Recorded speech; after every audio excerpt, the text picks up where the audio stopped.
Hello, this is Ben Television News Roundup, a compilation of major stories in the weekend. I'm Tunde Alabi. Thank you for being part of the program today. Prime Minister David Cameron has promised to make Britain a less easy place for migrants to come and work. The Prime Minister made this known at the recent Prime Minister's Question Time.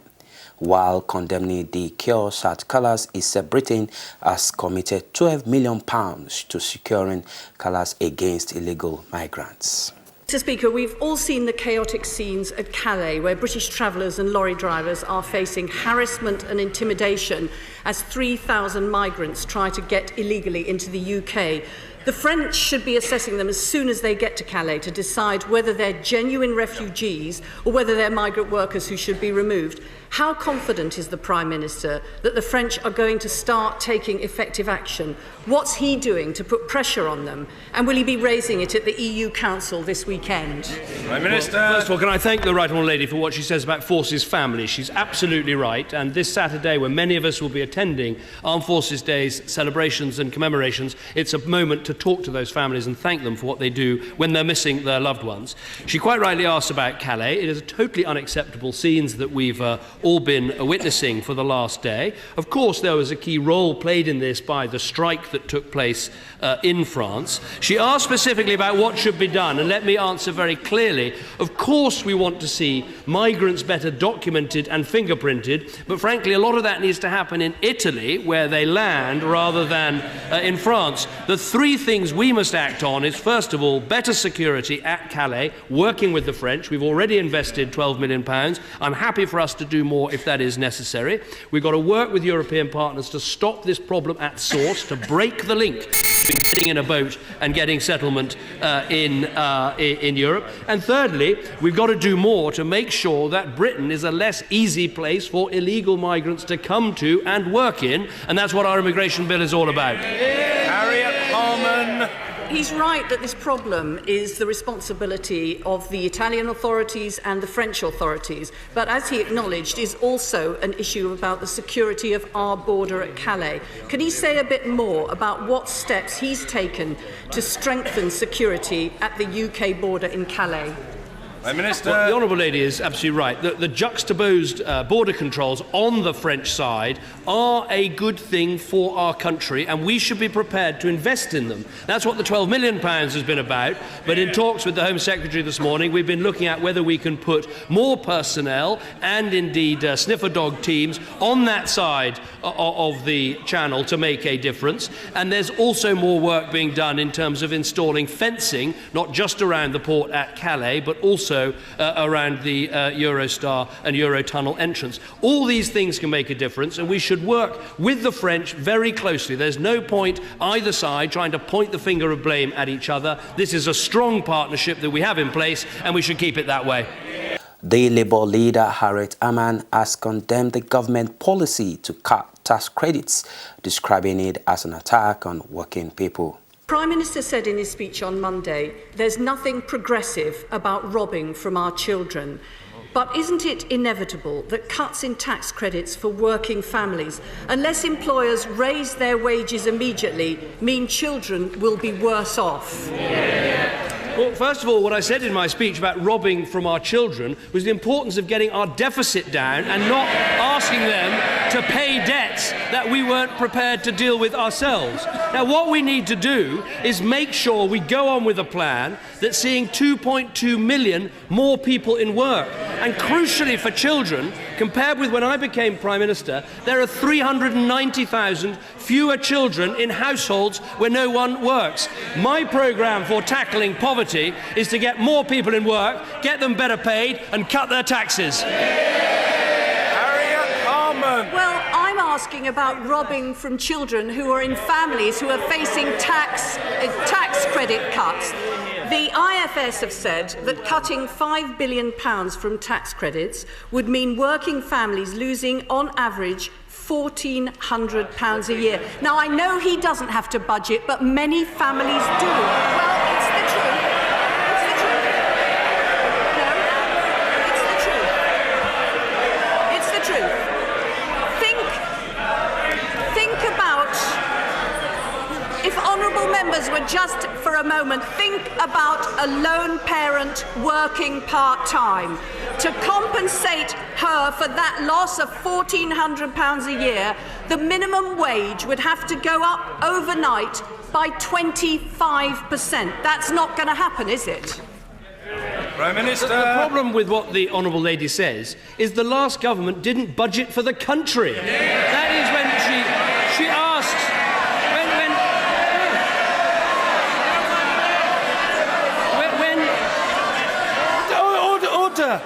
Order! I'm very worried about the health of the honourable member.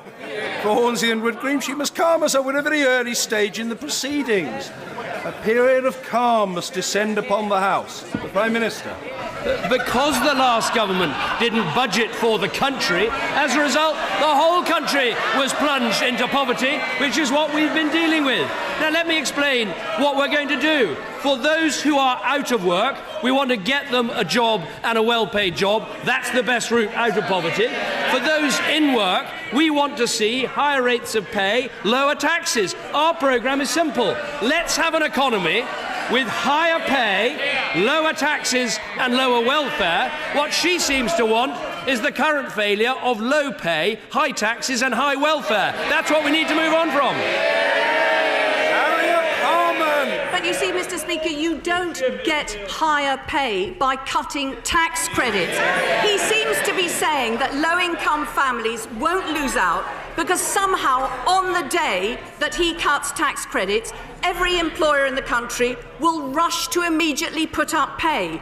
To compensate for the loss of tax credits, that would mean employers putting up pay overnight by twice what the OBR has said they're going to do over a full year.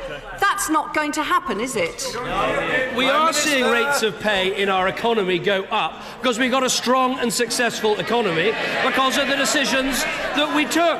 But what the Honourable Lady doesn't seem to understand is if you don't get people back to work and reduce welfare, you're going to have to make deep cuts in the NHS, which we don't want to see, or you're going to have to put up taxes, which we don't want to see. Now look, if the Labour Party wants to spend this 5 years arguing against any change in the welfare system, I say let them. You'll end up with the same result.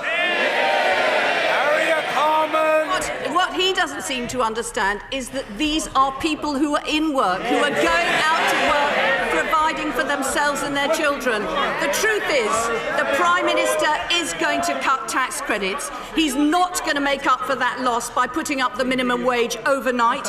Employers are not going to make up for that loss either. So millions of families with children are going to be worse off. He says he's tackling low pay. He's not. He's attacking the low paid. So much for the party of working people. The party of working people is the party that's got 2 million more people into work. That's got almost 400,000 children in households where people are working. That is why you can see a party that believes in work against a party which, according to one of the leadership contenders, is now the anti-worker party. That is what the Honourable Member for Pontefract and Castleford said. But I would say to the Honourable Lady, in the week when Greece teeters on the brink, we should learn the lessons of what happens when debts spiral and you lose control of your economy. Labour is stuck with the same answer: more borrowing, more welfare, more debt. It's the same old Labour and it'll lead to the same old failure. Also, the Prime Minister David Cameron has charged British Muslims to reflect on the universal values of what the holy month of Ramadan represents. I'd like to send my very best wishes to everyone observing the holy month of Ramadan. It's a hugely important time as Muslims in Britain and across the world mark the foundation of their faith. And as friends and families come together in contemplation and in fasting, we are reminded of those Muslim values, those British values, of community, family and charity. You can see them in centuries past, when Muslim soldiers served bravely alongside their comrades, from the trenches of the First World War to the skies of the Second World War. And you can see them today, with British Muslims giving more to charity than any other faith group in Britain, fulfilling their sacred duty of zakat by making a real difference to lives blighted by conflict and disaster. And with British Muslims at the top of every field, from our biggest businesses to our precious health service, to our Houses of Parliament, and yes, to the Cabinet I lead. I've talked a lot about one nation, about Britain being a country where everyone can get on, whatever their background and wherever they're from. British Muslims embody that spirit. They prove that this can be a country where success is determined not by your colour, community or creed, but a place where you can go as far as your talents will take you. So, as families, friends and communities come together at iftar each evening, I hope all of them, and everyone else across Britain, will reflect on the universal values that Ramadan represents and the contribution that British Muslims make to our country. Ramadan Mubarak to you all. The Prime Minister made this known at the start of the Muslim holy month of Ramadan. UK Prime Minister David Cameron has also promised government support for families of British victims who were killed in Tunisia. More than 27 British nationals were killed in the attack that was carried out by a lone gunman who killed 38 tourists at the Tunisia Resort Centre recently. Sadly, Mr. Speaker, we now know that 22 British citizens have been confirmed dead in the Tunisia attack. Our thoughts are with the bereaved and injured and the help they and their families will need. The bereaved and those who've experienced life-changing injuries and trauma will need long-term practical and emotional support. The experience after 7/7 was that to really help those affected families, there needs to be coordination across departments and agencies. So will he establish a dedicated task force reporting to a minister to support those who've suffered in this terrible attack?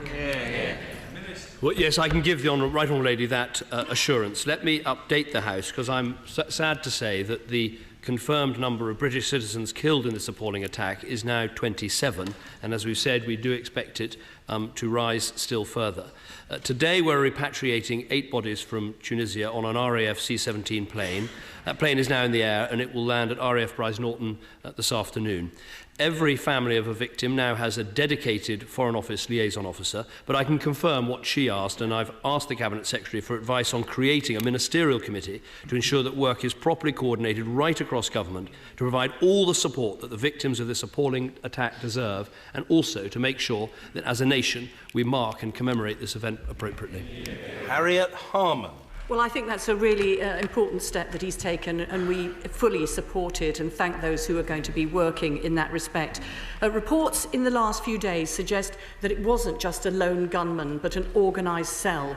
Following the Home Secretary's visit to Tunisia and the deployment of 50 British police officers, can he update the House on the progress being made to help identify the perpetrators and bring them to justice?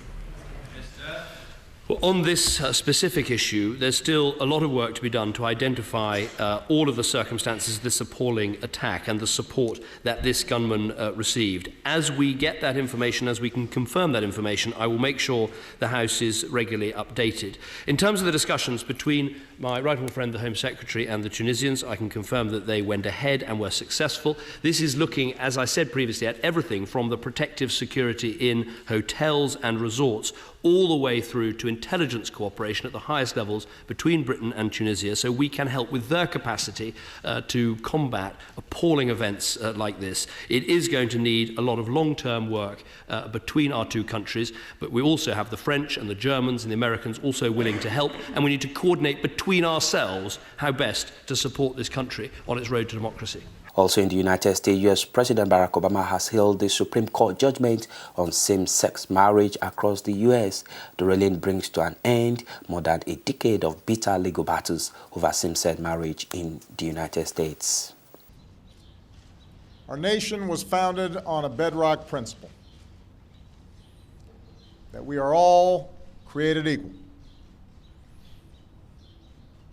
The project of each generation is to bridge the meaning of those founding words with the realities of changing times. A never-ending quest to ensure those words ring true for every single American. Progress on this journey often comes in small increments. Sometimes 2 steps forward, 1 step back, propelled by the persistent effort of dedicated citizens. And then sometimes there are days like this, when that slow, steady effort is rewarded with justice that arrives like a thunderbolt. This morning, the Supreme Court recognized that the Constitution guarantees marriage equality. In doing so, they've reaffirmed that all Americans are entitled to the equal protection of the law, that all people should be treated equally, regardless of who they are or who they love. This decision will end the patchwork system we currently have. It will end the uncertainty hundreds of thousands of same-sex couples face from not knowing whether their marriage, legitimate in the eyes of one state, will remain if they decide to move or even visit another. This ruling will strengthen all of our communities by offering to all loving same-sex couples the dignity of marriage across this great land. In my second inaugural address, I said that if we are truly created equal, then surely the love we commit to one another must be equal as well. It is gratifying to see that principle enshrined into law by this decision. This ruling is a victory for Jim Obergefell and the other plaintiffs in the case. It's a victory for gay and lesbian couples who have fought so long for their basic civil rights. It's a victory for their children, whose families will now be recognized as equal to any other. It's a victory for the allies and friends and supporters who spent years, even decades, working and praying for change to come. And this ruling is a victory for America. This decision affirms what millions of Americans already believe in their hearts. When all Americans are treated as equal, we are all more free. My administration has been guided by that idea. It's why we stopped defending the so-called Defense of Marriage Act, and why we were pleased when the court finally struck down a central provision of that discriminatory law. It's why we ended Don't Ask, Don't Tell. From extending full marital benefits to federal employees and their spouses, to expanding hospital visitation rights for LGBT patients and their loved ones, we've made real progress in advancing equality for LGBT Americans in ways that were unimaginable not too long ago. I know change for many of our LGBT brothers and sisters must have seemed so slow for so long. But compared to so many other issues, America's shift has been so quick. I know that Americans of goodwill continue to hold a wide range of views on this issue. Opposition in some cases has been based on sincere and deeply held beliefs. All of us who welcome today's news should be mindful of that fact. Recognize different viewpoints. Revere our deep commitment to religious freedom. But today should also give us hope that on the many issues with which we grapple, often painfully, real change is possible. Shifts in hearts and minds is possible.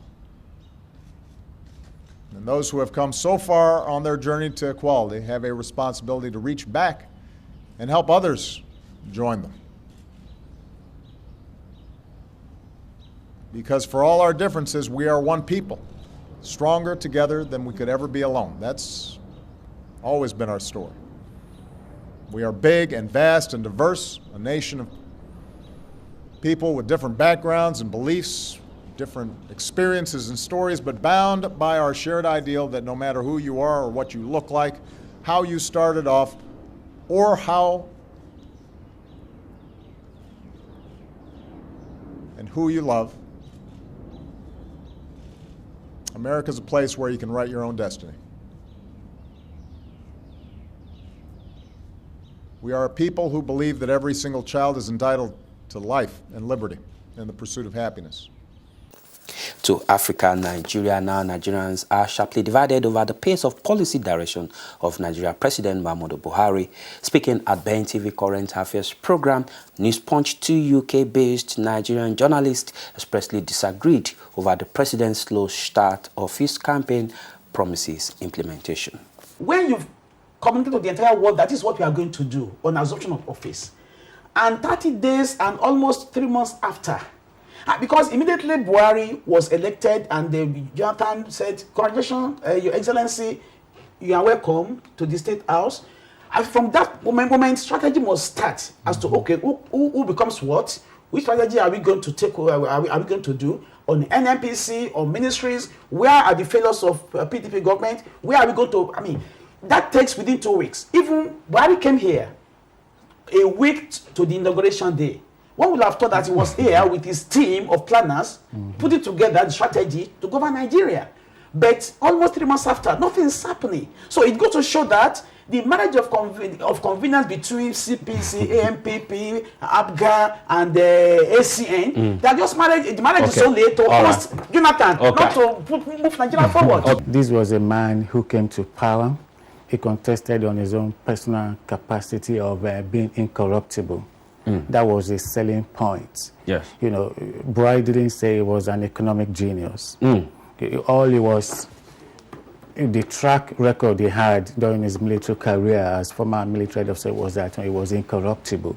So it was on the basis of that the APC, you know, chose him to represent them. And it was on that basis also that he campaigned.